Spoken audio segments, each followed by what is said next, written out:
Au Congo, le président Joseph Kabila annonce aujourd'hui la nomination dans les 48 heures d'un nouveau Premier ministre et cela en application de l'accord de sortie de crise conclu par le pouvoir et l'opposition. Je vous propose à présent de découvrir une réalité au Congo, c'est celle des chemins de fer. Les infrastructures sont vétustes et datent d'un autre âge. Pour les voyageurs, les conditions de transport sont très difficiles. Le personnel, lui, n'est plus payé depuis de très longs mois. Reportage. Avec 3 heures de retard, le train du chef Lengue est enfin prêt à partir. Des trains comme celui-ci, il n'y en a qu'une fois par mois. Et c'est lui qui en a la charge. C'est moi qui garantis la sécurité de ce train ici. C'est pourquoi je suis le chef à partir des locomotives jusqu'à la fin.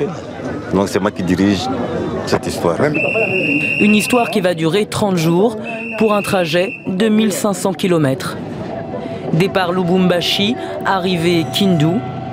Et avant le périple, un briefing dans le wagon marchandises, la salle de réunion. Nous ne sommes pas venus ici pour fainéanter, pour faire du n'importe quoi. La mission essentielle, c'est renflouer les caisses de la société. Renflouer les caisses de la société, donc. D'autres ici se sentent floués et le font savoir. Les Blancs, venez filmer, regardez. Regardez la couchette ici. Tu vois ça? Une couchette qu'on paye 100 000 francs, 100 $. Une couchette pourrie comme ça. Calmez-vous. Pourquoi vous faites ça? Vous découvrez ça maintenant? Vous nous faites honte. Comment les gens peuvent payer autant d'argent pour des conditions de voyage terribles comme ça? Qu'est-ce qu'on appelle autant d'argent? C'est le masse à 1000 $. Les conditions sont pas mauvaises? Pas mauvaises, les conditions en première classe. Que dire alors de la seconde? Des usagers qui voyageront des jours et des nuits dans les couloirs, dans des compartiments surchargés. Ici, même les toilettes sont occupées. Nous souffrons. Malgré tout l'argent que nous payons, le trajet de Lubumbashi-Kindu dure 1 mois. Nous voyageons dans des conditions difficiles comme des cochons.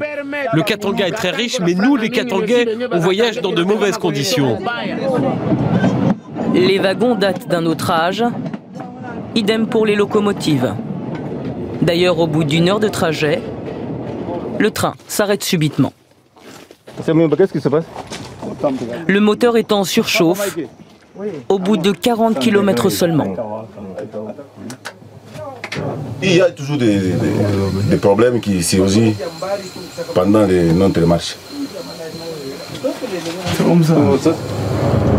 De la résignation et surtout beaucoup d'abnégation. Les pannes, la voie en très mauvais état, la lenteur du trajet.